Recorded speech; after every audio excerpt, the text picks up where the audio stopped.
Chegamos ao episódio 89 do nosso podcast. Que a paz de Cristo inunde o seu coração.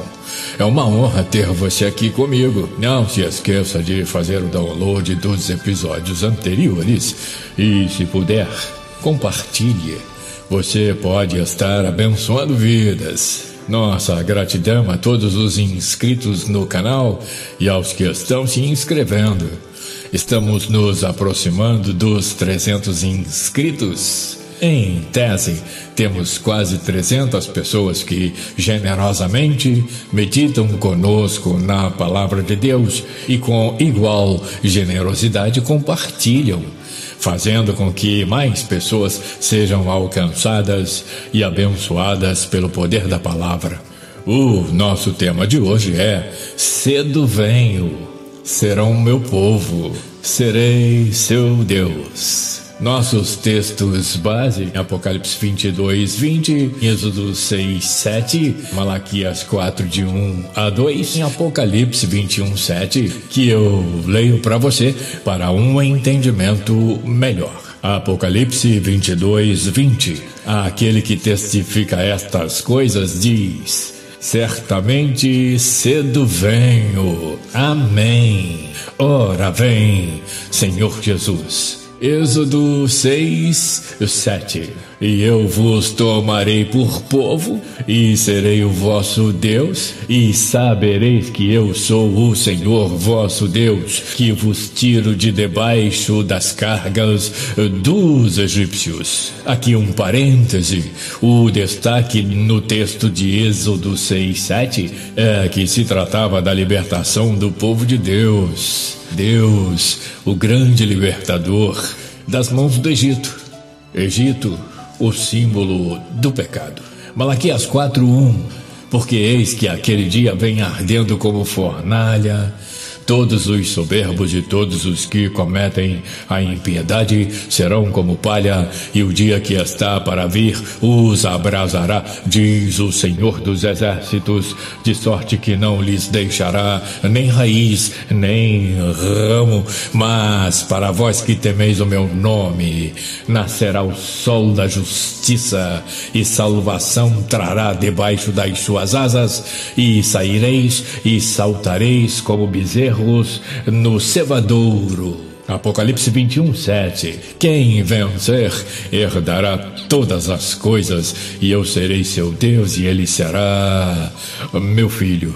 O nosso tema contém duas frases preciosas que precisam ser minimamente analisadas antes de estudarmos os textos base. A primeira expressão que nos emociona e impulsiona no título dessa reflexão é cedo venho, com um destaque para Maranata, que vem a seguir. A expressão Maranata é muito conhecida no meio evangélico. É um termo encontrado na primeira epístola de Paulo aos Coríntios, capítulo 16, verso 22, e em Apocalipse 22:20, que nós lemos para você, e vem do aramaico. É um clamor de fé e oração pela vinda do Senhor Jesus. É geralmente traduzida como venha, Senhor, ou ora vem, Senhor Jesus. Vamos aos textos que mencionamos. Primeira epístola de Paulo aos Coríntios, capítulo 16, 22. Se alguém não ama ao Senhor Jesus Cristo, seja anátema. Maranata.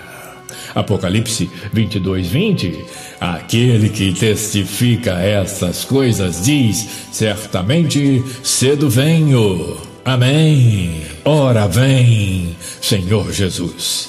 Sem dúvida, muitos corações estão bradando Maranata, dada a proximidade da volta de Jesus, como atestam os sinais. Não à toa ele disse: cedo venho, mais cedo do que imaginamos.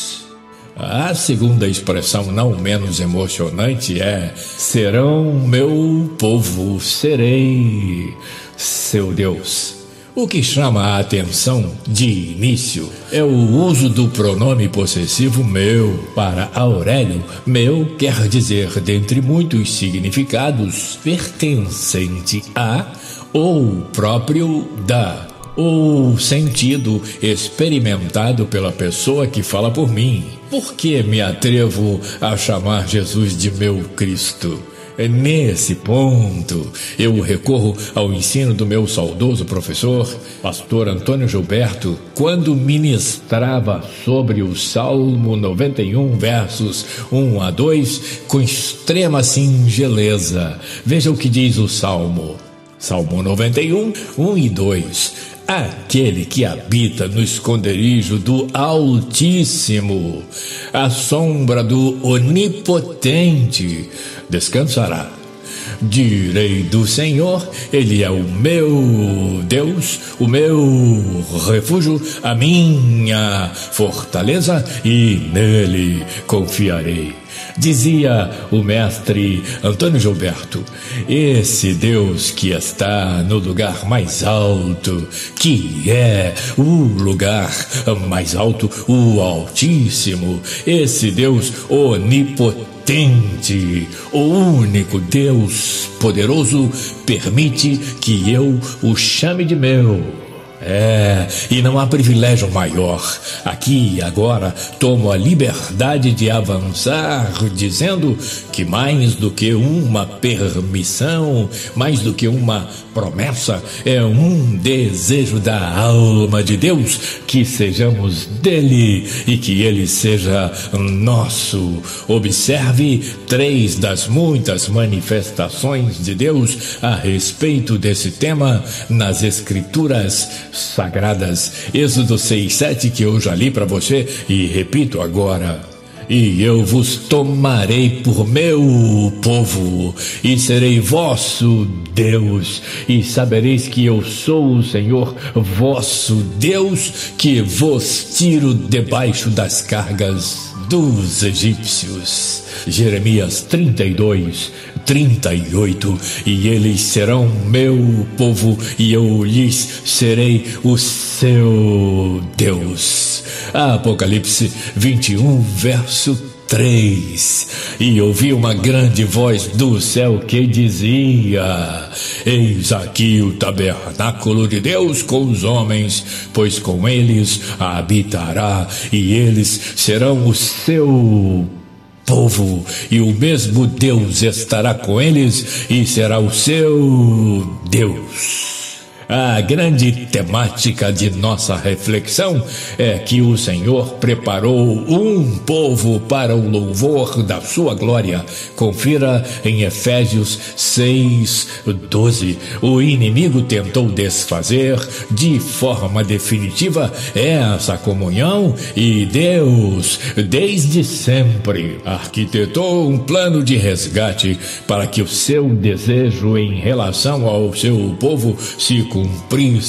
Por isso, em toda a Bíblia, a promessa: eles serão meu povo e eu serei o seu Deus. Agora, com o sacrifício realizado e a salvação consumada na cruz do Calvário, você lembra do brado? Está consumado. Agora está na hora de ele voltar.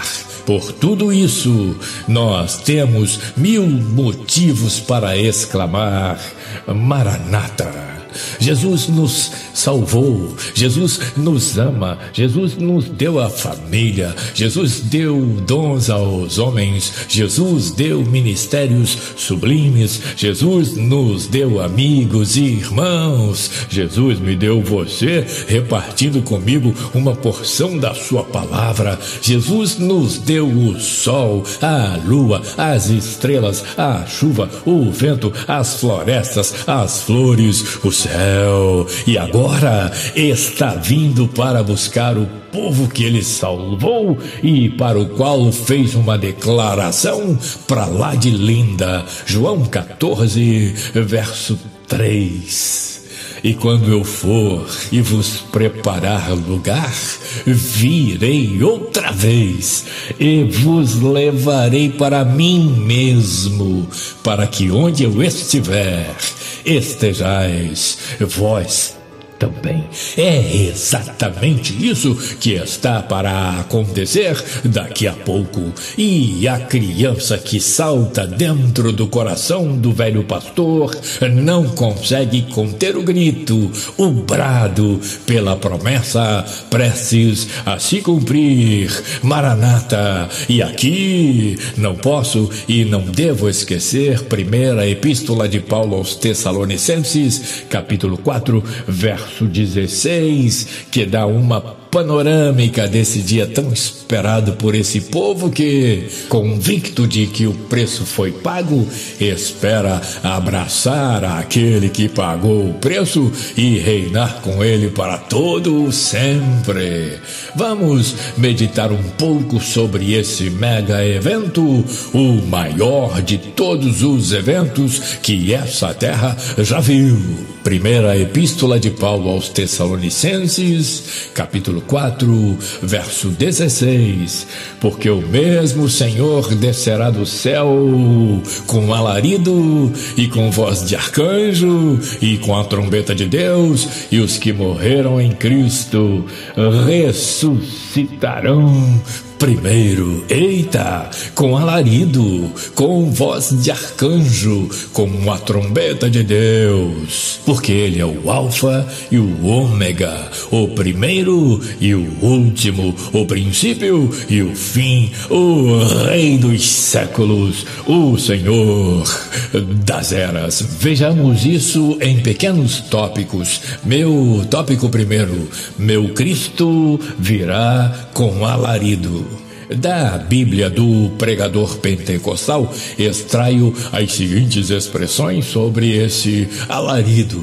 O alarido é definido como um brado forte, um grande grito ou uma grande voz que partirá do Senhor como uma palavra de ordem, a fim de preparar o seu exército para o soar da trombeta do arrebatamento. É o grito do seu general aos seus comandados, a fim de se prepararem para a batalha. Em Jeremias 4:19, o profeta tremeu ao pensar nesse grande dia e escreveu: Ah, entranhas minhas,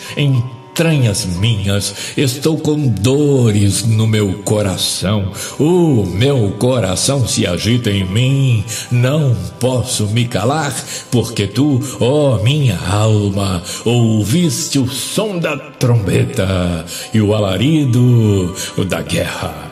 Meu tópico 2, meu Cristo virá com voz de arcanjo. O pastor Jim Swaggart diz que se trata de uma referência ao arcanjo Miguel, o único citado como tal em Judas 9, que eu leio para você. Mas o arcanjo Miguel, quando contendia com o diabo e disputava a respeito do corpo de Moisés, não ousou pronunciar juízo de maldição contra ele, mas disse: o Senhor te repreenda. Em seus comentários, a Bíblia do Pregador Pentecostal aduz: vale destacar que o profeta Daniel descreveu o grande conflito envolvendo o arcanjo Miguel, Daniel 12, verso 1. E naquele tempo se levantará Miguel, o grande príncipe, que se levanta a favor dos filhos do teu povo, e haverá um tempo de angústia qual nunca houve, desde que houve nação até aquele tempo. Mas naquele tempo livrar-se-á o teu povo, todo aquele que for achado escrito no livro. Destaque-se na figura do arcanjo Miguel a autoridade, a firmeza, o equilíbrio e o controle das circunstâncias. Meu tópico número 3, meu Cristo virá com a trombeta de Deus. Continuo com os comentários da Bíblia do Pregador Pentecostal. A trombeta sempre aparece nas escrituras como símbolo de alerta, aviso, peleja, guerra, batalha, convocação e ajuntamento do povo ou dos soldados. Na descida do Senhor no Monte Sinai, houve som de trombetas e o arraial estremeceu. Êxodo 19, verso 16, que eu leio para você.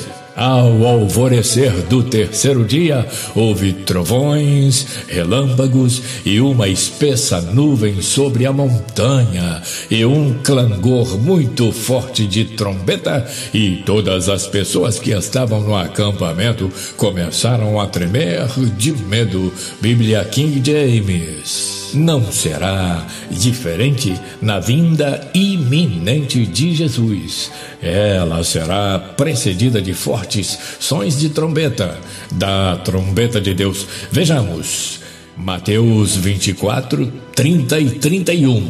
Então surgirá no céu o sinal do Filho do Homem, e todos os povos da terra prantearão e verão o Filho do Homem chegando nas nuvens do céu com poder e majestosa glória. Ele enviará os seus anjos com poderoso som de trombeta, e esses reunirão os seus eleitos dos quatro ventos, de uma a outra extremidade dos céus. Bíblia King James, Isaías 24, 13.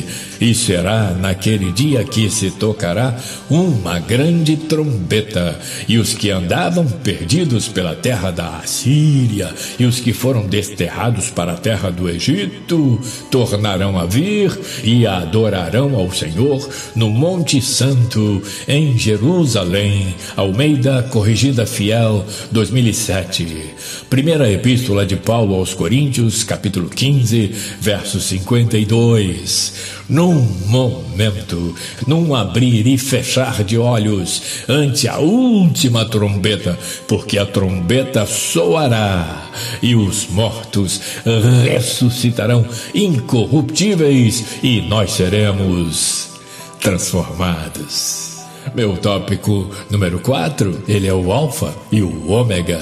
Ele cumpre a promessa. A alfa, você sabe, é a primeira letra do alfabeto grego, e o ômega, a última. O próprio Senhor se declara assim em Apocalipse 22:13, que eu leio para você. Eu sou o Alfa e o Ômega, o princípio e o fim, o primeiro e o derradeiro. O texto de Colossenses 1, de 15 a 17, caminha nessa direção e aclara ainda mais o tema, o qual é a imagem do Deus invisível, o primogênito de toda a criação, porque nele foram criadas todas as coisas que há nos céus e na terra, visíveis e invisíveis, sejam tronos, sejam dominações, sejam principados, sejam potestades. Tudo foi criado por ele e para ele, e ele é antes de todas as coisas, e todas as coisas subsistem por ele. Isso quer dizer que, ao final, há de prevalecer a sua vontade, seja ela a vontade volitiva, ou seja, aquilo que Deus quer que seja feito, seja ela a vontade permissiva, ou seja, aquilo que Deus permite que seja feito, notadamente em respeito ao livre-arbítrio que Ele concedeu ao homem. Resumindo, se eu quiser, posso estar com Cristo e em Cristo, porque Ele já pagou o meu resgate. Se eu não quiser ser resgatado, Cristo respeitará a minha decisão, ainda que com tristeza de alma, como o fez diante da cidade de Jerusalém. Mateus 23:37. Jerusalém, Jerusalém, que matas os os profetas e apedrejas os que te são enviados. Quantas vezes eu quis ajuntar os teus filhos, como a galinha ajunta os seus pintos debaixo das asas, e tu não quiseste. Esse lamento, essa admoestação se deu porque o requisito para ressuscitar primeiro ou ser arrebatado é estar em Cristo, como esclarece Paulo no texto base acrescido do verso 17, que eu lerei pausadamente para você. Primeira Epístola de Paulo aos Tessalonicenses, capítulo 4, versículos 16 e 17. Porque o mesmo Senhor descerá do céu com alarido e com voz de arcanjo e com a trombeta de Deus, e os que morreram em Cristo ressuscitarão primeiro. Depois, nós, os que ficarmos vivos, seremos arrebatados juntamente com eles nas nuvens, a encontrar o Senhor nos ares, e assim estaremos sempre com o Senhor. E não pensemos que vai demorar. Lembremos que não é no relógio Cronos, é no tempo Kairos, tempo de Deus. Pedro ensinou. Mas, amados, não ignoreis uma coisa, que um dia para o Senhor é como 1000 anos, e 1000 anos é como um dia, segundo Pedro 3:8. E João, parecendo contemplar os dias atuais, alertou: filhinhos, já é a última hora. E como ouvistes que vem o anticristo, também agora muitos se têm feito anticristos, por onde conhecemos que é já a última hora. Observe, cenário quase pronto, palco montado, povo em polvorosa angústia, dor, incredulidade, cinismo, corrupção, apostasia, violência, anticristos aos montes. Os anticristos, você sabe, são todos os inimigos de Cristo e do cristianismo e tudo mais em nossa volta. Isso quer dizer que os atores estão a postos, o grande protagonista está chegando, já vai entrar em cena, já é a última hora. Pensa nisso, e que o Senhor te abençoe e te guarde, que o Senhor faça resplandecer o seu rosto sobre ti e tenha misericórdia de ti, que o Senhor sobre ti levante o seu rosto e te dê a paz. Obrigado por estar aqui comigo. Até o próximo episódio, na semana que vem, se Deus quiser.